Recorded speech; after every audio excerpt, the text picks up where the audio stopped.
Subscribe करें हमारे YouTube channel साधना gold को और पाएं वीडियोस सबसे पहले।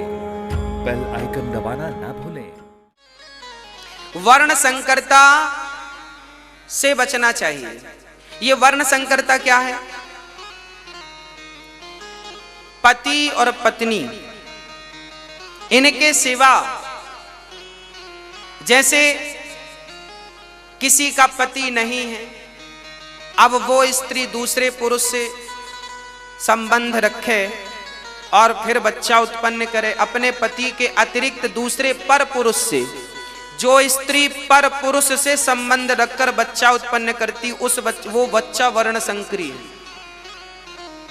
कोई पुरुष अपनी स्त्री छोड़कर पर स्त्री के साथ बच्चा उत्पन्न करे, वो बालक वर्ण संकरी कहलाएगा।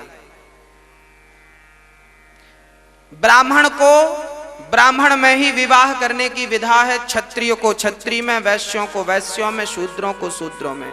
यदि आपने इन मर्यादाओं के तार को तोड़ा तो फिर जो संतान आपकी होगी वो वर्ण संकर होगी, और उस संतान से ना तो माँ बाप का भला हो सकता है, ना तो संपूर्ण भारतवर्ष का भला हो सकता है। वो संतान माँ बाप को नरक लेकर जाती है। स्वयं तो नरक जाएगी पर माँ बाप को नरक। ये गीता के पहले अध्याय में लिखा है, मैं बोल नहीं रहा हूं मन से। हमारे शास्त्र इसकी परमिशन बिल्कुल नहीं देते। इस परमिशन क्या नहीं देते? आप पति पत्नी दोनों साथ में रहो और पति पत्नी से जो संतान उत्पन्न होगी वो अच्छी संतान है, वो माँ बाप को स्वर्ग ले जाएगी।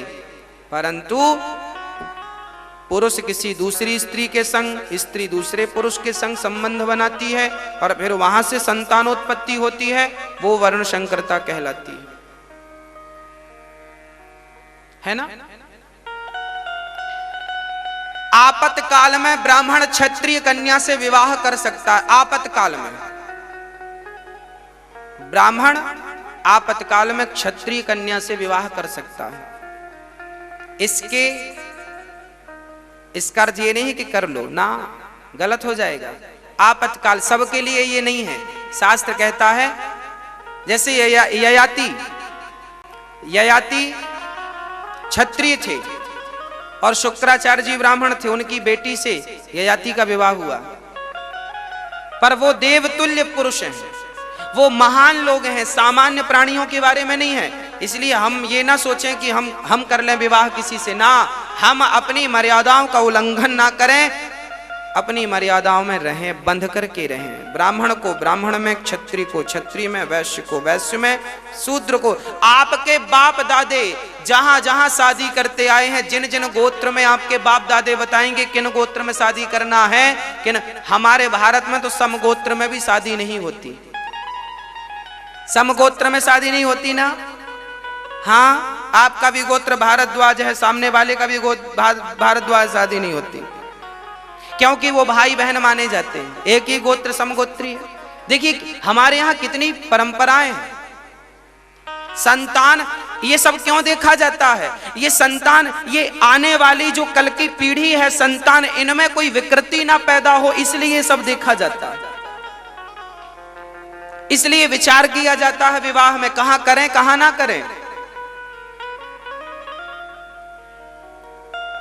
लड़की किसे देना चाहिए? आप अपने से श्रेष्ठ को लड़की दें। ब्राह्मण हो, मैं ब्राह्मण हूं तो मैं अपनी लड़की कहां दूंगा? मैं अपने से श्रेष्ठ ब्राह्मण के घर लड़की दूंगा, जो मेरे से भी ज्यादा समझदार है, विद्वान है, तपस्वी है, उसके घर मेरी लड़की जानी चाहिए। आप क्षत्रिय हो तो आप अपने आप को देखो कि आप कितने हो, आपसे भी अच्छा तपस्वी हो, विद्वान हो, समझदार हो, होनहार हो, योग्य हो, उसके घर लड़की देना, योग्य के घर देना चाहिए, अयोग्य के घर नहीं। विवाह कहां, लड़की योग्य होनी चाहिए। अच्छा, केवल लड़की योग्य नहीं देखी जाती थी हमारे यहाँ लड़की के आचरण तो देखे जाते थे, माँ बाप के आचरण भी देखे जाते हैं। लड़की हम जिससे विवाह करने, इसके माँ बाप के आचरण कैसे हैं? यदि माँ बाप के आचरण बिगड़े हैं तो फिर लड़की के बिगड़ेंगे, लड़के के बिगड़ेंगे। इसलिए हमारे यहाँ कहते हैं शादियां कहाँ करनी चाहिए? अच्छे घराने में शादी करनी चाहिए।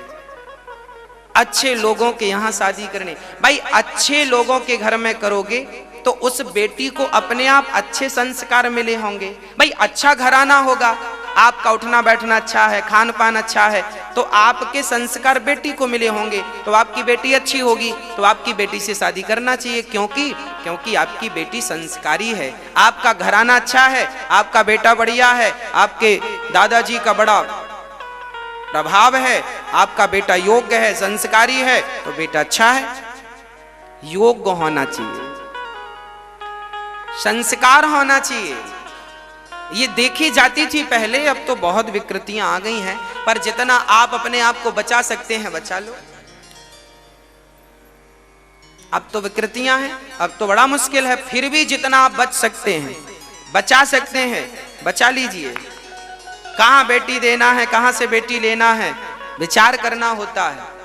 सबको बेटी नहीं दे सकते, सबकी बेटी नहीं ले सकते, विचार होना चाहिए। इसमें बड़ा विचार हो। क्यों विचार करते हैं? क्योंकि भाई देखिए, पहले की थिंकिंग क्या थी? पहले की थिंकिंग ये थी कि हमें अच्छी संतान चाहिए।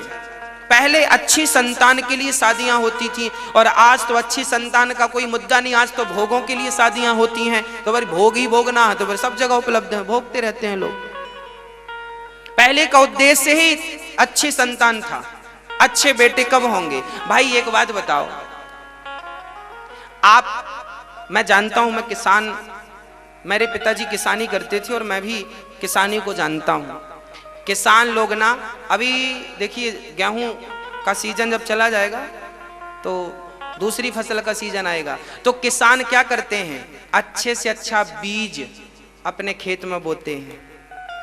टमाटर का अच्छा बीज बोएंगे तो टमाटर की अच्छी फसल आई। आलू का अच्छे से अच्छा हाइब्रिड का बीज बोते हैं कि नहीं? क्यों? क्योंकि खेत की कोई महत्व नहीं है।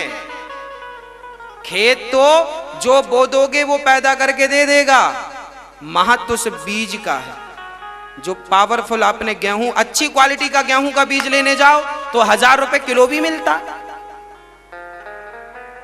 और सामान्य तो हो रहा है, सो हो रहा है। तो अच्छी क्वालिटी का वो जो फसल चाहिए उसके लिए बीज अच्छा हो। उसी तरह से आपको अच्छी संतान चाहिए तो उच्च कोटि की विचारधारा वाला पुरुष हो, उच्च कोटि की विचारधारा वाली स्त्री हो। इन पुरुष के संबंध से जो संतान उत्पत्ति होगी वो निश्चित देश का कल्याण करके रहेगी, निश्चित समाज का कल्याण करके रहेगी। इसलिए हमारे बाप दादे शादी विवाह में विचार करते थे, पर आजकल कोई विचार नहीं होता।